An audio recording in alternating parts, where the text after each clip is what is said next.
How big a risk is Trump for India? How big a risk are Indians taking when they move to invest in the stock market in big numbers?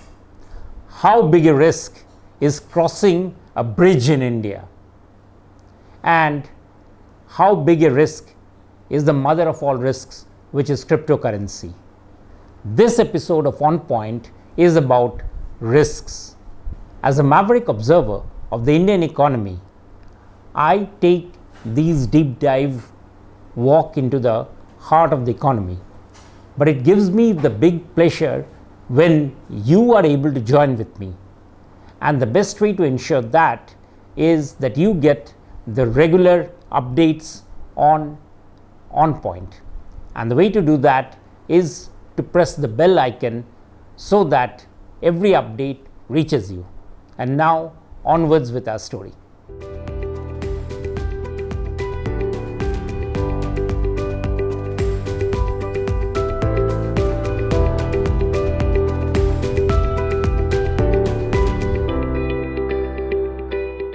Indians are now taking more risk, and that is not surprising because their per capita income has started to move quite fast after several decades of generally flatlining. How do we see these risks being taken? Well, people are taking out more money from their bank deposits and investing in the stock market. That's a very big change. More than 200 million demat accounts are there in India. You could see this risk taking in also some absurd behavior. Step out on any road, especially the long highways, and you find youngsters making reels. Forget about roads, they are also on every possible tourist spots, taking very absurd risks with tragic circumstances, but they are taking risks. Indians are also taking risks in their career. Startups are all over the place. There are more people talking about doing things their own way rather than working in a 9-to-5 job. People are taking risks even at the lower end of the income groups in terms of their work. Look at the number of men and women who are working in the gig economy. Or if you don't think that's impressive, let's take a report that came out from KPMG. As the COVID hit us, what happened? Lots of people were forced to be in their houses, work from home. People now had more time to work for their company and still a considerable amount of time left over. Lots of people started moonlighting, working with more than 2 employers. As the companies got wise to the tendency and came down hard on it, what did we see? Lots of people drop out of formal employment contracts, move on to, as the COVID problem eased, move on to work with several employers on a contract basis. There are far more Indians now, young people, working on contract, and that has changed the entire job market drastically. Going to a state government office is a risky endeavor, or that to a municipal administration. Most Indians know that it is fraught with bribes at every step. But there is no getting away from the state government even if you wish by not going there. State governments come chasing you with risks. One of its tribunals decided that vehicles of above 15 years, petrol, and vehicles above 10 years will not get fuel without giving the people the chance to adapt their behavior or having a consultative process, no matter how difficult it is, means higher risk, and that adds to the costs of the people.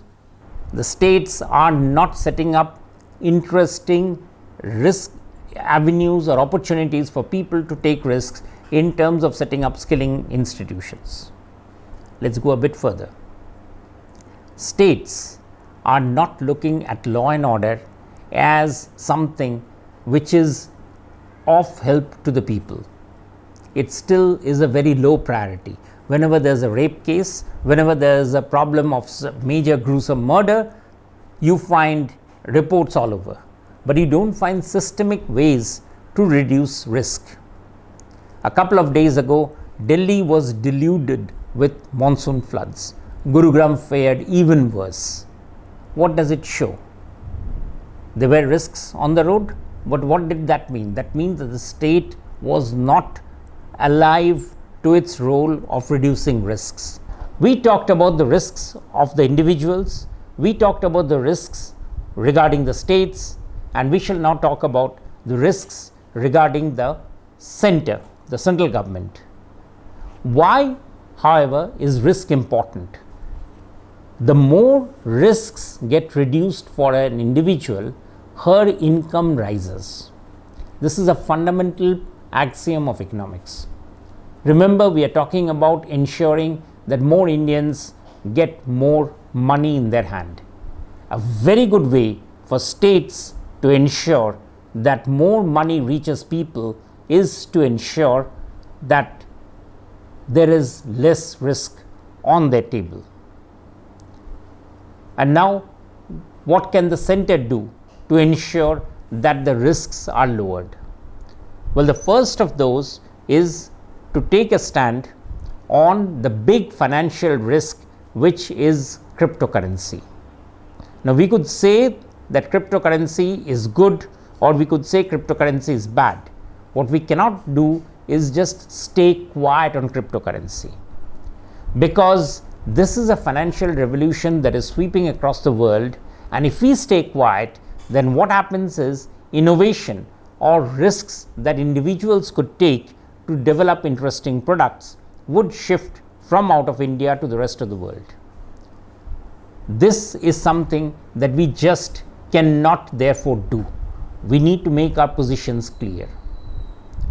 There was a recent report by Bloomberg which said that China is enticing its engineers back home with massive pay.